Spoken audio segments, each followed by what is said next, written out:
पूर्णिया के 22 अनुमंडल में डॉक्टर शहनवाज रिजवी के नेतृत्व में रजा हॉस्पिटल में निःशुल्क कैंसर शिविर का आयोजन कर लोगों को जागरूक किया गया, जिसको लेकर डॉक्टर शहनवाज रिजवी ने निःशुल्क कैंसर स्कैनिंग कैंप लगा क्षेत्र के लोगों को इसी बीमारी से रोकथाम और लक्षण को लेकर पटना के 5 सदस्यीय डॉक्टर की टीम को बुलाकर मरीजों की जांच कर उन्हें कैंसर से बचाव और इस बीमारी की रोकथाम कैसे करें इसके बारे में जानकारी दी। इस कैंप का लाभ लेने काफी संख्या में मरीज कैंप स्थल पर ही पहुंचे थे, जहां महिला और पुरुष मरीजों से डॉक्टर ने पूछताछ कर निःशुल्क जांच की। पीएमसीएच के कैंसर विशेषज्ञ डॉक्टर ने बताया कि वर्तमान समय में खराब लाइफस्टाइल और अनियमित खान पान से लोग रोग के शिकार हो रहे हैं। उन्होंने कहा कि हम जो कुछ भी खाते हैं उसमें केमिकल एलिमेंट है, जिसका असर हमारे शरीर पर होता है। इस कैंप के दौरान शिशु रोग विशेषज्ञ ने कहा कि मौसम के चेंज होते ही बच्चे में ज़्यादातर बीमारी देखी जा रही है। ऐसे में बच्चों की मां को सतर्कता बरतनी चाहिए ताकि बच्चों की इम्यूनिटी सिस्टम मजबूत हो सके।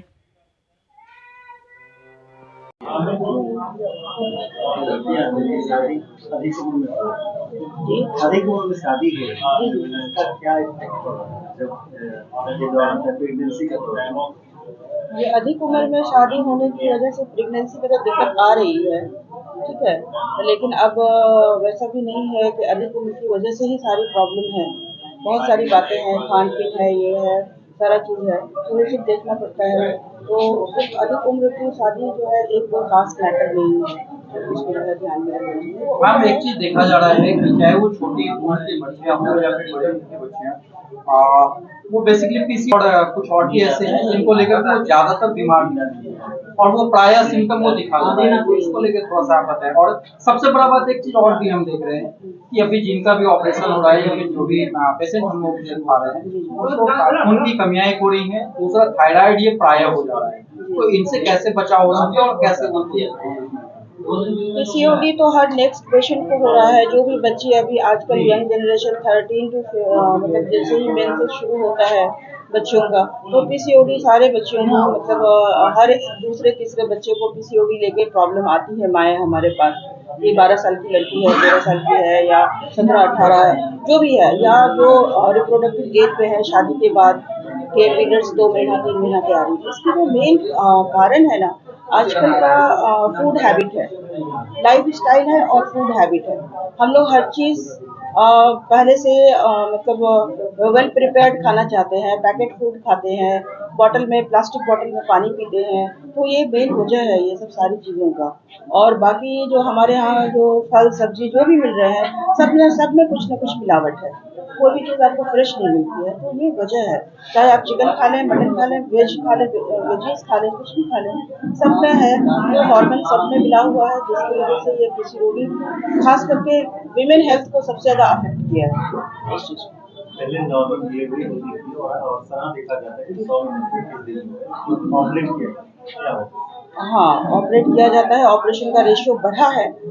इसकी वजह बहुत सारी है।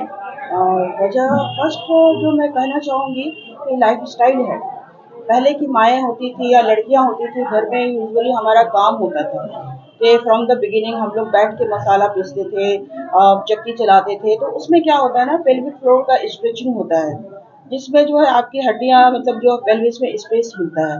तो आजकल वो लाइफ स्टाइल हमारा नहीं है, जो भी हम काम करते हैं खड़े खड़े काम करते हैं, वो चीज़ है नहीं। लोगों का सीडेंटरी लाइफ हो गया है कि ज़्यादा चलना फिरना बहुत कम हो गया, खास करके शहरों में। और गांव में भी जो है लोगों का घर में वो काम नहीं रहा है, जैसे पहले हम लोग चक्की में आटा पीस लेते थे, मसाला पीस लेते थे सिलबट्टे पे, तो वो चीज़ अब हो नहीं रहा है। लोग लेपा पोती कर लेते थे, अब वो पोछा भी लगाते तो वो खड़े होकर के ही पोछा लगाते हैं, तो वो बैठने वाला स्क्वाटिंग पोजीशन जो होता है वो हो नहीं रहा है किसी भी लड़कियों में। तो ये वजह है मेन के जिसमें सिजेरियन में जाना पड़ रहा है लोगों को सबसे ज़्यादा।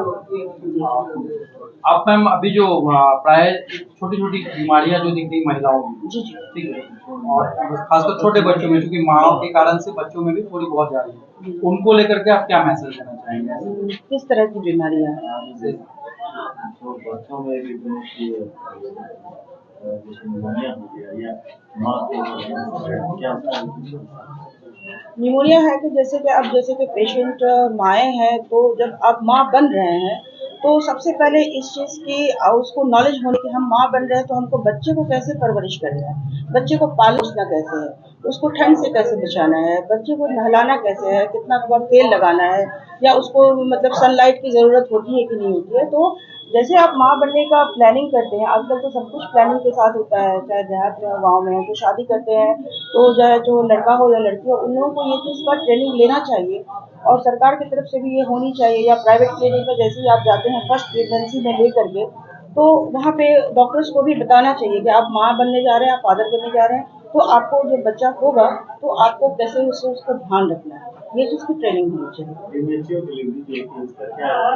जी, प्री मैच्योर डिलीवरी जो प्री मेच्योर डिलीवरी का तो बहुत कारण है, जैसे कि कोई इन्फेक्शन हो गया, ठीक है, कभी कभी यूट्राइन प्रॉब्लम होता है, यूट्रस का साइज छोटा होता है तो पहले डिलीवरी हो जाता है, किसी का सर्विक्स का साइज छोटा होता है तो पहले उसका डिलीवरी हो जाता है, ठीक है। तो प्री मेच्योर का कभी फीवर आ गया पेशेंट को, ठीक है, तो कभी कोई इन्फेक्शन हो गया, सर्दी खांसी बुखार हो गया, तो ये सब जो है मेन कॉजेज है प्री मेच्योर डिलीवरी का। अपना परिचय बताइए। मेरा नाम डॉक्टर रानी महनाज है, मैं डॉक्टर शाहनवाज रिजवी की वाइफ है, रजा हॉस्पिटल पूर्णिया से as a gynaecologist. Thank you ma'am. उसको इग्नोर करते हैं और उस पर देखा जाता है कि कई तरह के ऐसे झगड़े हो जाते हैं, लोग गुटखा और खैनी का भी इस्तेमाल करते हैं। डॉक्टर के नाते आप क्या सलाह देते हैं? देखिए, पूरे शरीर में तो पहले आपको दांत का, मुंह का ही सबसे ज्यादा ख्याल रखना चाहिए, क्योंकि आप खाना वहीं से खाते हैं, स्माइल करते हैं, सबसे पहला चीज आपका वही दिखता है। कहीं भी जाते हैं तो आप पहले मुंह खोलते हैं, तो आपका सबसे पहला ये होता है, इम्प्रेशन पड़ता है कि आप जब बोलते हैं या कुछ भी होता है, मुंह से बदबू आती है तो आपके पास कोई बैठना नहीं चाहते। दांत अगर अच्छे नहीं दिखते हैं तो आपको लोग बार बार देखते हैं, स्माइल करते हैं, आपका भी कॉन्फिडेंस भी ये होता है। और गुटखा लोग खाते हैं, खैनी खाते हैं, इससे तो बहुत ज़्यादा इफेक्ट पड़ता है, दांतों पे भी पड़ता है, मुंह पे भी पड़ता है, उससे छाले भी पड़ते हैं, मगर फिर भी लोग इग्नोर करते हैं और उसको अपने हैबिट में और लाते हैं और खाते हैं, खाते ही जाते हैं। मगर वो सबसे ज़्यादा अभी जो कैंसर का अब जो यहाँ पे कैंप लगा है, और शरीर के और भाग में जो कैंसर होते हैं वो तो है ही, मगर मुंह का कैंसर अभी सबसे ज़्यादा ये हो रहा है। और जब मुंह में एक बार कैंसर हो जाता है, अगर उसका शुरू में आप केयर नहीं करते हैं, ठीक नहीं करते, मगर कर सकते हैं, उसका इलाज भी है। अगर शुरू में आप उस पर ध्यान देते हैं तो वो इलाज करके आप अपना जान बचा सकते हैं। और मुंह से ही स्टार्ट होता है सारी चीज़ें। अगर आप मुंह का ख्याल रखिएगा, दांतों का ख्याल रखिएगा, तो और बीमारियों से भी बच सकते हैं। जो पेस्ट की बात आती है, कौन ऐसा पेस्ट बेहतर है जिसका जो लोग इस्तेमाल करें? पहले लोग जो है दत्तन का इस्तेमाल करते थे तो दांतें नहीं खराब होती थी, जी, लेकिन समय के हिसाब से जो है बहुत तरीके का पेस्ट आ गया है मार्केट में। देखिए और पेस्ट से उसको डॉक्टर लिखते भी हैं प्रिस्क्रिप्शन में कि आप इस पेस्ट को यूज करें और आपका ये इस तरीके से सही हो जाएगा। क्या कहती है मैम कि क्या पहले का दतमन सही था या अभी का पेस्ट सही है, वो यूज करना सही है? देखिए, दतौन भी ठीक है, पेस्ट भी ठीक है, मगर आजकल आप सिर्फ खाने पीने में, पहले लोग प्योर चीज खाते थे, आपका खान पीन भी तो वैसा हो गया है, तो आप बहुत सारी चीजें भी खाते हैं, तो पेस्ट यूज करना चाहिए। आपको अगर उस दतन करना है तो कीजिए, मगर आप अच्छा पेस्ट यूज कीजिए। ये नहीं कि ये चल रहा है, ये ट्रेंड में है, ये ब्रांड में है, ये अच्छा है, तो नहीं। आप अपने डॉक्टर के पास जाइए, जिससे भी ये करते हैं उससे पूछिए, वो आपके दांत के, मुंह के हिसाब से जो सूटेबल होगा वही देगा, वही यूज कीजिए। मीठा खाने का भी इफेक्ट पड़ता है कि लोग मीठा खाने के बाद भूल जाते हैं और क्या ब्रश वगैरह नहीं करते। एक आम पब्लिक जो अभी कुछ खाना खाते हैं, बहुत से ऐसे प्राय देखा जाता है कि लोग खाना खाते हैं और उसके बाद नहीं वो खुला करते, नहीं कुछ भी मीठा भी खाए तो उसके बाद पानी पिए ऐसे ही। तो आप एज ए पब्लिक को इसको लेके क्या मैसेज देंगे कि वो कैसे इसको यूज करें देखिए, खाना सिर्फ पीना के बाद? खाना ही नहीं, मतलब मीठा ही नहीं, कोई भी खाना खाएं आप, किसी भी कुछ भी खाते हैं उसके बाद आप कुल्ला करिए, पानी पीजिए, कुल्ला तो बहुत जरूरी है।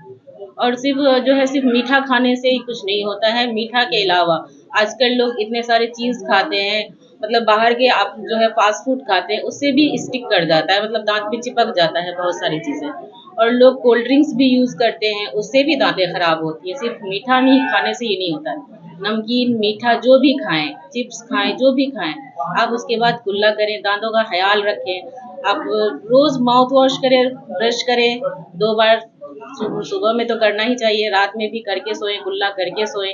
मुंह का जितना ख्याल रखिएगा उतना अच्छा रहेगा, सेहत का स्टार्टिंग तो मुंह से ही होता है। अपना परिचय बताना। मैं डॉक्टर सुरैया, मैं पूर्णिया में ही रजा हॉस्पिटल में ही करती हूँ, वहीं पे मेरा क्लिनिक है। पहले बड़ों में ये बीमारी नजर आती है, क्या वजह मेनली अभी तो सभी कैंसर तो हमारे शरीर में रोज बनता है और उसका हमारे शरीर की इम्यूनिटी के कारण फिर वो उसका जो शक्ति है कम जाता है और फिर प्रतिदिन सभी को के शरीर में कैंसर सेल बनता है। और जैसा इम्यूनिटी रहेगा शरीर में उस तरह से कैंसर सेल को ग्रोथ करने में रोकता है। इसके बचाव और रोकथाम के लिए क्या लोगों को करना चाहिए? अब मेनली बहुत सा कारण है कैंसर होने का। या तो ये शराब पीने से होता है, गुटखा खाने से होता है, लाइफ स्टाइल गड़बड़ रहने के कारण होता है। तो ये सब हम लोग को कंट्रोल करना पड़ेगा, तब इसका रोकथाम कर सकते हैं। अच्छा, क्या रेशियो पहले की अपेक्षा ज्यादा बढ़ा? अभी कैंसर जैसा बीमारी बहुत फैल रही है, आगे भी बहुत तेजी से फैलेगी, क्योंकि यहाँ के लोग के लाइफ स्टाइल बहुत चेंज है। लोग गुटखा वगैरह खाते हैं, जिसके कारण ये बहुत जल्दी से ग्रोथ हो रहा है इसका, और इस पर लोग ध्यान नहीं दे रहे हैं। मेनली गॉल ब्लैडर का कैंसर बहुत तेजी से हमारे बिहार में फैल रहे हैं। इसमें गॉल ब्लैडर का कैंसर होने से अगर अर्ली स्टेज में अगर पकड़ में आ जाती है तो इसका ट्रीटमेंट होता है, लेकिन अगर एडवांस केस में आ जाता है तो बहुत जल्दी ही किसी व्यक्ति का अदर ऑर्गन में फैल सकता है और उसकी देहांत हो सकती है। अच्छा, कैंसर के लक्षण क्या है? लोगों को कैसे मालूम चले कि हम जो है इसके शिकार हैं? कैंसर मेनली अगर माउथ कैंसर रहेगा तो खाने में टेस्ट नहीं लगेगा, थोड़ा अभी आपका पूरा माउथ नहीं खुलेगा। अगर पेट का कैंसर रहेगा तो गैस बनेगा, पेट में दर्द होगा, लंप दिखेगा, वो भी हार्ड लंप दिखेगा, जॉन्डिस होगा। गॉल ब्लैडर कैंसर हो गया तो जॉन्डिस वगैरह होगा, वीकनेस हो जाता है, ब्लड की कमी हो जाएगी, स्प्लीन वगैरह में हो जाएगी तो ब्लड की कमी हो जाएगी। इसको इग्नोर करना कितना घातक है?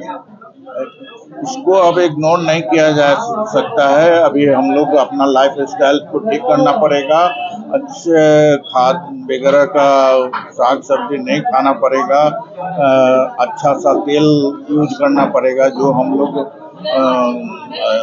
जो खाने में तेल का यूज करते हैं वो तेल खराब रहती है, इसके कारण गॉल ब्लैडर का कैंसर ज़्यादा फैलता है। और लेडीज में अभी ब्रेस्ट कैंसर और सर्विक्स का कैंसर बहुत तेजी से फैल रहा है। इसका कारण है कि मेनली मल्टीपल पार्टनर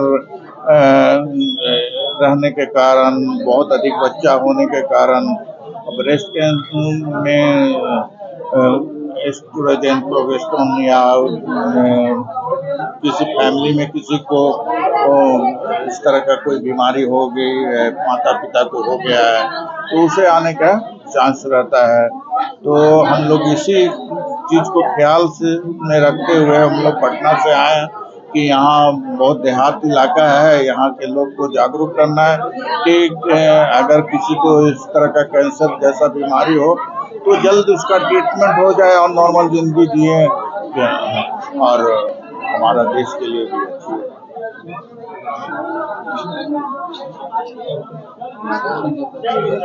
व्यवस्थाएं किन किन चीजों की सुविधाएं उत्पन्न की गई है और इससे जो है यहाँ अवेयरनेस कितने लोगों को पता चला है, कितने लोग आने की संभावना है? अभी तक 100 पेशेंट को देखा जा चुका है और यहाँ डॉक्टर पटना से 4-5 डॉक्टर आए हुए हैं और हम लोग 5 डॉक्टर पूर्णिया से आए हुए हैं, 10 डॉक्टर यहाँ हैं। और यहाँ पर अल्ट्रासाउंड है, हिस्टोपैथोलॉजी की सुविधा है, जो बायोप्सी वगैरह कर रहे हैं, उसकी सुविधा है यहाँ पर। पाइप स्मेयर बच्चेदानी के मुंह पर जो बायोप्सी करके जांच होता है उसकी सुविधा है यहाँ। और पैथोलॉजी की सारी सुविधा, दवाई डिस्ट्रीब्यूट किया जा रहा है।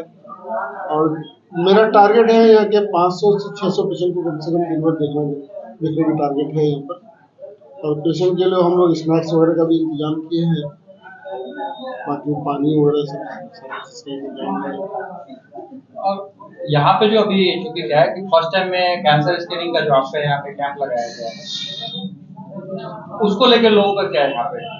नहीं, काफी लोग आ रहे हैं, तो अच्छे जागरूक हैं, सब कोई आ रहे हैं दिखाने के लिए, कैंसर को जांच कराने के लिए। यहाँ काफी काफी हम लोग को उम्मीद है कि जो हमारा टारगेट है उससे ज्यादा ही पेशेंट यहाँ हो गए। मतलब फर्स्ट टाइम अगर यहाँ पे कैंप जो लगाया गया तो उससे ज्यादा प्रभाव पड़ा है। जी जी जी जी, इस तरह का हम लोग एक्सपेक्टेशन नहीं थे कि इतने आदमी आएंगे। अभी तक भीड़ आप देख ही रहे हैं कितनी भीड़ लगी हुई है। अभी तक में 100 पेशेंट को देखा जा चुका है, तो दिन भर में टारगेट है हम लोग का, जो टारगेट 500 पेशेंट को लेकर चले हम लोग, इसका ज्यादा ही पेशेंट हो गए। अपना परिचय बता दें। मैं डॉक्टर शहनवाज रिजवी, राजा हॉस्पिटल पूर्णिया। अभी आप जिस पेशेंट को देख रहे हैं इनको क्या प्रॉब्लम है? और इनको पैर में झंझनी लगती है, पैर में दर्द होती है, पहले से इनको शुगर की और ब्लड प्रेशर की बीमारी है। तो अब उनका जांच होगा तो फिर उनके हिसाब से देखा जाएगा। हो सकता है डायबिटिक पॉलीन्यूरोपैथी हो या हाइपरटेंशन की वजह से कुछ हो तो फर्दर जांच होगा, उसके हिसाब से फिर इसका आगे ट्रीटमेंट होगा। ये तो सर की वजह से कई लोगों के लिए इतना बड़ा कैंप शुरू हुआ। सर ने बोला कि नहीं, आप लोग को एक दिन का समय देना होगा, तो हम लोग मना नहीं कर पाए। सर का ऐसे भी हम लोग काम देखे हुए, गरीबों के प्रति जिस तरह से इनका योगदान रहता है और जिस तरह से कंट्रीब्यूशन रहता है हर एक चीज में, या मॉनिटरी फॉर्म में हो या अपना इवन बॉडी के फॉर्म में हो, जिस तरह से देते हैं, तो हम लोग क्षेत्र के लिए एक तो बड़ा चीज है भाई यहाँ पे जो है इस तरीके से जो कैंप लगा करके जो जानकारी दिया जा रहा है। और क्योंकि गांव क्षेत्र में क्या है कि अवेयरनेस की कमियां होती है, ऑब्वियसली, ठीक है, तो जो एक कैंप लगाया जाता है इससे तो कहीं ना कहीं लोगों के लिए भी भलाई हो रही है। बहुत भलाई हो रही है, बहुत भलाई हो रही है। अगर किसी को पता चले, जिस तरह का स्क्रीनिंग टेस्ट है अभी खास करके फीमेल में सर्वाइकल कार्सिनोमा जनरली अनडायग्नोज रह जाता है, पता चलेगा तो उसके हिसाब से ट्रीटेबल है तो अच्छा से ट्रीटमेंट हो जाएगा, तो ऑब्वियस है पेशेंट को हमेशा बेनिफिट होगा। ब्रेस्ट कार्सिनोमा, अर्ली केस में बहुत सारा कार्सिनोमा। एक चीज हमें बताएंगे कि क्या है कि कैंसर का सिम्टम अभी थोड़ा ज्यादा हो गया है, ठीक है, तो महिलाओं में जो है ब्रेस्ट कैंसर और बच्चेदानी का कैंसर जिनको हम लोग कहते हैं उनके बारे में थोड़ा ज्यादा होता है। तो लोग इसको लेके कैसे अवेयर हो कि मेरा फर्स्ट स्टेज है, सेकेंड स्टेज है, थर्ड स्टेज है, इनको लेके कैसे, और सिम्टम क्या है उसका, थोड़ा इसकी जानकारी दें। ब्रेस्ट कार्सिनोमा में जनरली किसी तरह का फीमेल को पता लगता है कि हमको कहीं पे गांठ का एहसास हो रहा है या फिर किसी तरह से डिस्चार्ज मिल रहा है, तो उसके लिए तुरंत अपने नजदीकी आप किसी सर्जन से या कैंसर स्पेशलिस्ट से आपने तो वो ज्यादा हो जाता है। और फिर अगर यूट्राइन कैंसर होता है तो पेट में जनरली दर्द वर्द बताती हैं, या फिर पता चलता है कि किसी तरह का मेरा डिस्चार्ज निकल रहा है, तो उसके लिए फिर ब्लीडिंग होता है, तो आप तुरंत संपर्क करेंगे तो ये तुरंत पता चल जाएगा। हो सकता होगा निकल जाएगा, तो अर्ली स्टेजिंग का यही सब सिम्टम होता है, तो वो उससे बेनिफिट मिलता है। तो ऑब्वियसली आप तुरंत संपर्क करेंगे तो अच्छा ही रहेगा। मेरा नाम डॉक्टर अजीज अहमद हुआ, मैं क्या कहता है राजा हॉस्पिटल में क्रिटिकल केयर स्पेशलिस्ट वहीं का। जैसे ठंड का मौसम है तो बच्चे को थोड़ा कपड़ा गर्म पहनाना है, गर्म रखना है, बाहर जाते वक्त ध्यान रखना है इन चीज़ों को। छोटे बच्चे को खास तौर से, छोटे बच्चे को हम लोग बताते हैं जनरली 0 से लेकर 6 साल तक माँ का ही दूध पिलाएं, से इम्यूनिटी भी मजबूत होती है। डब्बे का दूध से गंदगी ना हो, ताकि निमोनिया ना हो, सोच ना आए, इन सारी चीज़ों से बचाना है। बड़े बच्चों को भी खाने पीने में ध्यान देना है, गर्म कपड़ा पहना के बाहर निकालना है। मौसम चेंजिंग के दौरान देखा जा रहा है कि बच्चों में ज्यादा कफ की और सर्दी की बीमारी ज्यादा हो रही है, जिसको लेकर प्रायः जो है अस्पतालों में भीड़ बढ़ रहा है, तो उससे बचने के लिए क्या करें? उससे बचने के लिए बच्चे को वही है, मतलब इम्यूनिटी मजबूत हो, खाना पीना अच्छे से रहे, 0 से लेकर 6 साल तक माँ का दूध पिलाएं, उसके बाद से अच्छे से फीडिंग करवाएं, कपड़े में फीडिंग दें और कपड़े का ध्यान रखें, बाहर में ज़्यादा खुला में ना जाने दें, ठंडा वंडा आइसक्रीम वगैरह से बचाएं। वर्तमान में ये देखा जा रहा है कि मोबाइल का युग है और छोटे छोटे बच्चों के हाथों में भी माँ भी दे देती है, परिवार के लोग भी देते हैं। खाना नहीं, क्या इफेक्ट क्या पड़ रहा है? इसका बहुत इफेक्ट पड़ता है, फीडिंग में प्रॉब्लम होती है। बाद में माँ लोग कंप्लेन करता है कि मेरा बच्चा खाना नहीं खाता है, रिफ्यूजल टू फीड हो जाता है बच्चों में और फीड करने में दिक्कत होती है और बच्चे एडिक्टेड हो जाते हैं, इरिटेबल हो जाते हैं, बहुत सारा प्रॉब्लम होता है। अभी तो मना भी किया जा रहा है, अब तो बहुत सारा पेपर के थ्रू और सारे थ्रू एड भी दिया जा रहा है कि बच्चे को नहीं देना है, मीडिया से दूर रखना है, मोबाइल से गाँव दूर में रखना है। गाँव में क्या है कि खेल कूद के लिए आज भी जो है कहीं ना कहीं खुला है, तो बच्चे जाते हैं वहाँ पे खेलने के लिए। लेकिन आज इस तरीके से विकसित हो रहा है और धीरे धीरे पेड़ पौधा कट रहा है और फील्ड जितने भी है वहाँ पे घर बनते जा रहे हैं, आप भी देख रहे हैं। तो उस जगहों के लिए वहाँ के जो है पब्लिक जो पेरेंट्स है उनको आप क्या कहेंगे कि बच्चों को किस तरीके से इसको ले जाएंगे? बच्चे को आउटडोर गेम वगैरह में स्कूल में होता है या छुट्टी का टाइम है तो उसमें कुछ गेम वेम में पार्टिसिपेट करवाए, अपने सोसाइटी में मिलजुल के रहे, बच्चों सबको एक साथ खेलने के लिए कैंपस में दें, थोड़ा ध्यान रखें, आपस में मेल मिलाप भी होगा, बच्चों में एक दूसरे से जान पहचान भी होगा, थोड़ा फिजिकल एक्टिव भी होगा, बॉल मजबूत भी होगा। ये बच्चों का जो ग्रोथ होता है, तो ग्रोथ के लिए क्या होता है और डाइट चार्ट क्या होना चाहिए ताकि बच्चे को पोषित करें? बच्चों का ग्रोथ ये सबसे जरूरी चीज है, जो इस बात पे हमेशा से जोर दिया जाता है। आप 0 से लेके 6 महीना तक एक्सक्लूसिव ब्रेस्ट फीडिंग, ये सबसे मेन इम्पोर्टेंट चीज है। फिर उसके बाद 6 महीने के बाद आप धीरे धीरे इंट्रोड्यूस करवाएं फीडिंग का, जो आप घर में जनरली जो आप खाते हैं उसी को पीस के पतला करके आप इंट्रोड्यूस करवाएं, जो आपका फैमिली फीड हैबिट है, फूड हैबिट है, उसी सबको आप चालू करवाएं। इन सारी चीज़ों पे ध्यान दें, उसको बहुत स्पेशल कुछ करने की जरूरत नहीं है। माँ का दूध पिलाइए, आप जो खाते हैं उसको 6 महीना बाद इंट्रोड्यूस करवाएं। मेरा नाम डॉक्टर मोहम्मद इखलाकुर रहमान है, मैं नवजात और शिशु रोग विशेषज्ञ हूँ। राजा हॉस्पिटल में पीडियाट्रिक आईसीयू और नीनेटल आईसीयू भी चलाते हैं वहीं पे सर के देख रेख में।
जैसे बीच में स्पॉटिंग बोलते हैं, ब्लड का आना, वैसा ये सब कॉमन कारण है, कॉमन लक्षण है।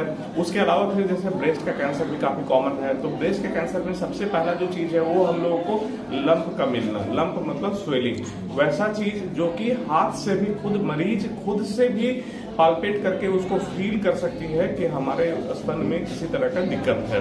और ये अवेयरनेस हम लोगों को सबको पहुंचाना चाहिए। ये बहुत ही कॉमन और इजी प्रोसेस है जिसके तहत लोग अपना खुद से ये एहसास कर सकते हैं कि इसमें शायद कुछ गड़बड़ी हो रही है। और अगर ऐसा कुछ गड़बड़ी होता है तो सबसे इम्पोर्टेंट चीज ये है कि सभी कैंसर के जो स्पेशलिस्ट डॉक्टर हैं उनसे ही सलाह लेनी चाहिए। आस पड़ोस या कहीं भी घरेलू उपचार या फिर उस तरह का अपना खुद का डिसीजन लेने या वैसा नहीं करना चाहिए। इससे जैसे आज के डेट में अगर देखा जाए 20-25 साल पहले ब्रेस्ट कैंसर जो कि लीथल मानते थे, नॉन क्यूरेबल होता था, आज के डेट में अगर अर्ली स्टेज जो हम लोग बोलते हैं स्टेज 1 जबकि कैंसर का साइज 2 सेंटीमीटर से कम होता है, वो सब केसेस में कई बार ये क्योर हो जाता है। क्योर का मतलब समझ ही सकते हैं, जैसे सर्दी खांसी बुखार आती है और चली जाती है ना। तो उसी तरह से कई सारे लोगों में ये परमानेंट इलाज के तौर पे देखा गया है। तो ये काफी अच्छी चीज है। और हम लोगों का जैसे गवर्नमेंट ऑफ इंडिया का भी एक टारगेट है कि हम लोगों ने 6 कैंसर को टारगेट किया है, मेल फीमेल को मिला के, जिसके तहत लोगों को अवेयरनेस पहुंचाएं, लोगों को जानकारी दें, सही जानकारी हो और आपस में भी लोगों को ये सब जानकारी शेयर करनी चाहिए। इंडिया में जैसे एक और परेशानी है लोगों का, फीमेल में खासकर लोग परहेज करते हैं दिखाने से, हिचकिचाते हैं, या तो शर्म की वजह से या फिर डर की वजह से, है ना। तो ये सब चीजों का भी एक लोगों को बताना चाहिए। जैसे सुबह से हम लोग कर रहे हैं, जैसे हमसे कम 100 से ऊपर मरीज आए हैं, उसमें से मैंने लगभग 15-16 लोगों का जांच लिया है। तो जांच कैसा होता है, जैसे FNC का जांच हुआ, पतली सुई की जांच होती है, आराम से, मतलब इतना कम पेन होता है, मिनिमल पेन होता है और OPD प्रोसीजर है, मतलब मुश्किल से 1 मिनट समय लगता है और इसका जांच का रिपोर्ट भी हम लोग जल्दी दे देते हैं। और उसके अलावा फिर जैसे पैप स्मीयर होता है फीमेल में, बच्चेदानी का मुंह के कैंसर के लिए जो स्क्रीनिंग टेस्ट होता है पैप स्मीयर पर, वो भी हम लोगों ने किया है ना।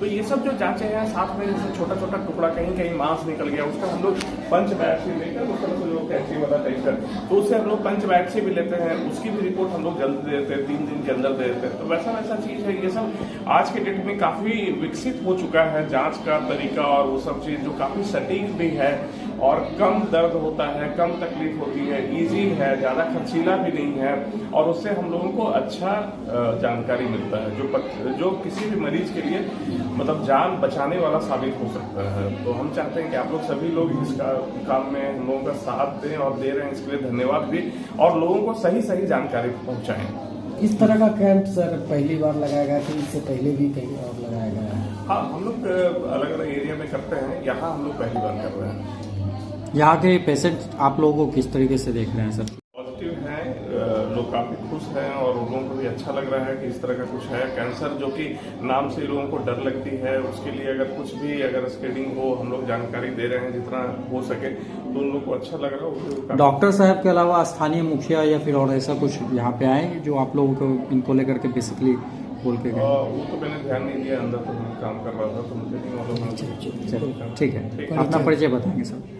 अपना परिचय बताएंगे। हाँ, मैं डॉक्टर कमलेश, मैंने MD पैथोलॉजी में किया है। मैंने डिग्री एम्स नई दिल्ली से लिया है ड्यूरिंग 2003 to 5 और उसके बाद फिर SRC भी वहीं से किया था। अभी मैं सरल पैथ लैब जो पटना में एक जांच घर है उसका मैं डायरेक्टर हूँ और पैथोलॉजिस्ट हूँ, वहाँ पे हम लोग चला रहे हैं और बिहार के अन्य भागों में भी हमारी शाखा है और सभी जगह पे। और मैं पर्सनली कैंसर स्पेशलिस्ट, हिस्टोपैथोलॉजिस्ट हूँ, बायोप्सी का जांच करता हूँ, FNC करता हूँ, बोन मैरो करता हूँ। Thank you sir.